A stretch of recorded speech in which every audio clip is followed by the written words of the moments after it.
This is Carl at National RV Detroit. I'm going to walk you through this 2022 Super Lite model 232 MD. It's a Starcraft. Okay, so this is just this isn't a floor plan video, it's more of a how-to. I'm just going to show you some of the features and how they work. Okay, well, I'm standing back here at the rear, door side rear. This is a quick connect for the LP system here. So if you want to add a griddle or a grill, it plugs in right there. Just make sure if you purchase anything, make sure it's the right pressure for a travel trailer, okay? This is just a spray port here, and this is just signal. Oops, I don't want to, it's like he's got it cocked shut here. Okay. This is just signal, or it's not signal, but 110 out, okay? You have a power awning with LED strip, outside speakers. That's the vent for your furnace. This is pre-wired for a, let's see, a 3-camera system, I believe. Let me look to make sure there's not another one here. Yeah, it's a 3-camera system if you wanted to add the kit. This one looks like it takes a Furrion, I think. Yeah, Furrion 3-camera kit. Or you can just use the backup camera. Just get the single kit if you wanted.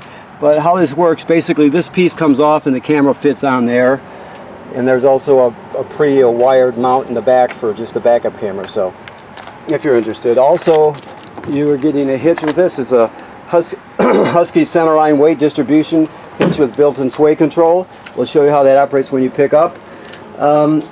This is your stabilizer crank right here. Okay, that stabilizer crank also works for this power tongue jack. If this was happen to fail, you can pull this rubber plug out, put the crank on there, and you can actually crank it manually so you can get hitched and unhitched no matter what. All right. That's your sprayer right there. I showed you the spray port, and there's a drill attachment right there for your stabilizer jacks if you want to use an electric drill, a battery-powered drill. Okay. You have 2 LP tanks which are full. Power tongue jack, as I stated. Deep cycle marine battery. Okay.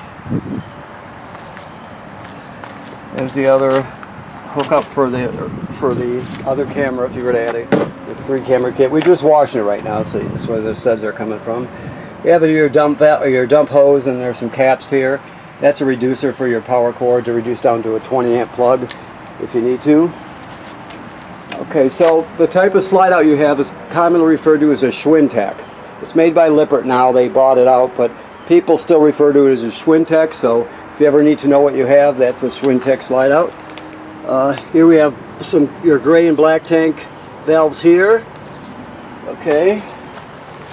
This is just the service panel for your refrigerator, you don't really need to go into there. This is your 30-amp, 30-foot power cord. Okay, I showed you the reducer. This is your second gray holding tank right here. So you have 2 gray tanks and 1 black in this trailer. This is your water heater. Okay. So let's see. The switches to operate this are inside the trailer. You drain it right here. It takes an 1 1/16 6-point socket plus a 6-inch extension. But that's where you would drain it from. If you drain it, and because you're not going to be camped for a while and you don't want the stagnant water in there, if you drain it, make sure you refill it before you turn the water heater on, before you use the electric heating element or the gas. That's important, so always make sure you refill it. I'll show you the switches to operate that when we get inside. This is your docking station here. The thing to remember, oh, he's still cleaning here. The thing to remember is, first of all, this is for your sprayer. This, you can see this picture here, 2 positions for this blue valve, right? Right now, when it's vertical, you put your hose right on here, and that's city water. 9 times out of 10, that's what you're going to use. If you happen to be camping someplace that doesn't have city water, you can change it to that position, right? And it'll fill your fresh water tank. Then you can use the onboard pump to pump water out of the fresh water tank if you don't have city water. All the plumbing will still work as though you have city water. You'll just be pumping out of the tank. And last but not least, this is a black tank flush here. So after you dump your black tank, which is toilet water and waste, you hook the hose at the dump station right on there, leave the valve open. You got to leave the dump valve open. Turn on the water and it'll spray out your black tank. It'll flush it out. It'll spray off your sensors, that sort of thing. Okay. Perfect timing. All right. So you have that's the backup camera part of the system. So that's also part of the Furrion kit. This right here is a vent for your range hood. The thing to remember, if you're venting to the outside using a fan in the range hood, reach up and flip with those finger holds and flip the baffle open so it flaps freely. When you're in storage or when you're traveling, you can just snap it shut. But if you're venting, you want that flapping freely. You have a ladder, which is great because it makes it easy to inspect the roof. The manufacturer states every 90 days or 60 days you should inspect the roof. So make sure you go up there, have somebody go up there, look for cracking or separation at any sealant. Look for any kind of damage by, let's say damage to the roofing material or roofing attachments. That could be done by low branches or road debris. You're just protecting your investment. So if you inspect it, you just stayed ahead of things. So it's always good to know what's happening on your roof. Okay, we're still cleaning in here, so there's some cleaning stuff laying around, but we'll work around it. First of all, your keys are right there. This is the power converter right here. So this converts AC to DC power. So when you're plugged into shore power, you see you have a regular 110 AC circuit breakers like you'd have at home right there, and they're all labeled. Okay. Then the power is converted to 12 volt DC. Over here you got 12 volt fuses and a couple of breakers, and they're labeled. Okay. So that's where the 12 volt comes from. This is also a battery tender, so it'll sense how much energy your battery up front needs. As long as you're plugged in, it'll sense your battery needs, and it'll send as many amps necessary to keep it charged. So that also is a battery charger / tender. Okay. When it comes to your microwave, it works like any other microwave. This is the range hood vent we talked about. If you run the fan, it goes there. Just make sure you open the baffle. It has a light on it. I don't know if he's got the gas turned on here, so I don't think so. Oh yeah, he does. So it's that simple. You have 3 burners here or 3 knobs here for the 3 burners. This is the sparker. You turn it clockwise to spark.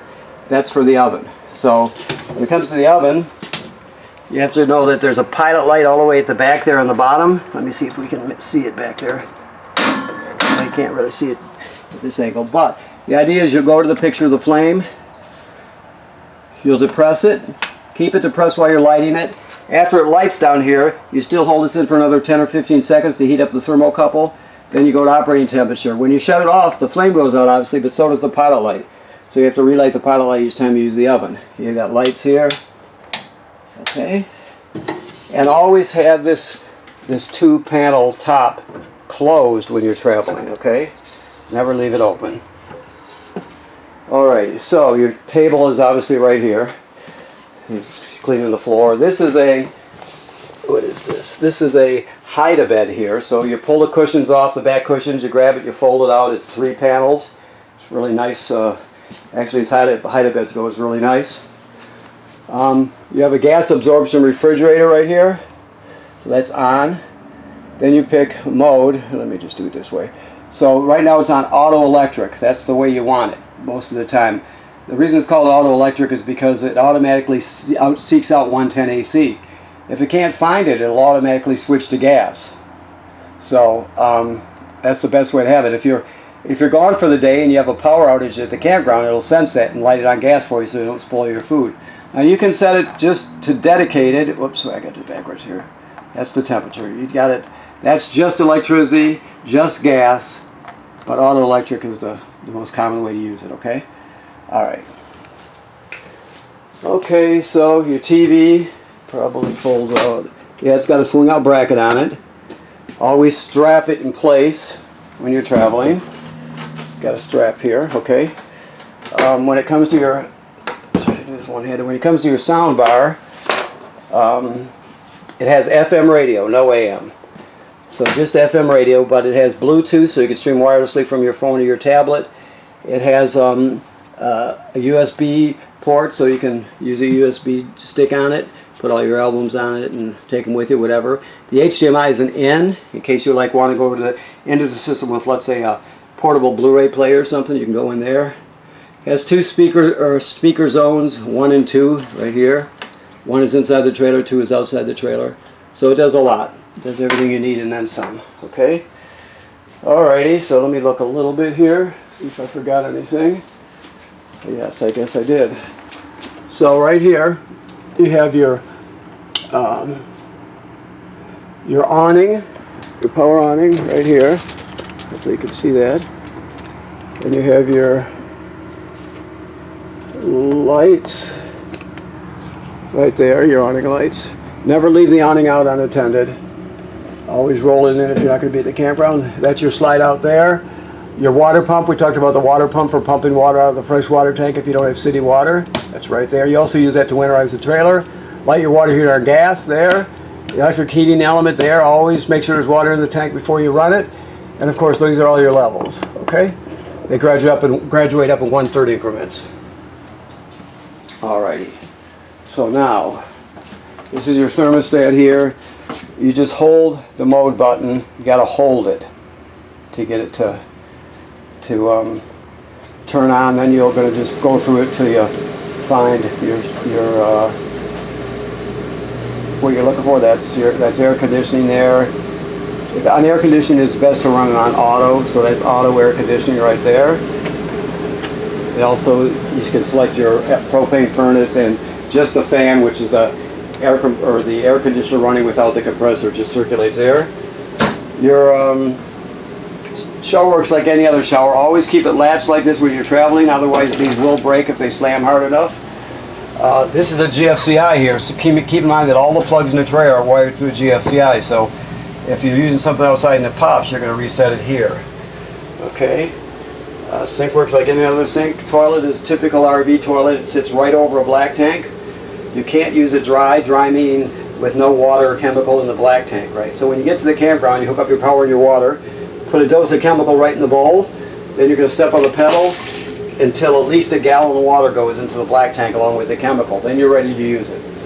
If you don't do that, if you just use it dry, the smell will be terrible and it will get clogged up. So you always want to have chemical and water in there, at least a gallon of water. You can use more, but not less. Okay, moving down the road. Okay, so you have your TV hookups here and a backer plate, just a piece of wood behind there so it'll hold the bracket and TV into place. This needs to be opened a little bit. You have some storage here and some drawers on this side. Okay. Emergency window for escape works like this. You push it all the way through. Then you grab a hold of the red tab and pull the screen out. You can escape in an emergency. Okay. And looks like you got a storage area here for folded stuff. And right here, this is still clinging here. This is a closed chute here, actually. Okay. So let me walk back through the. This is kind of neat.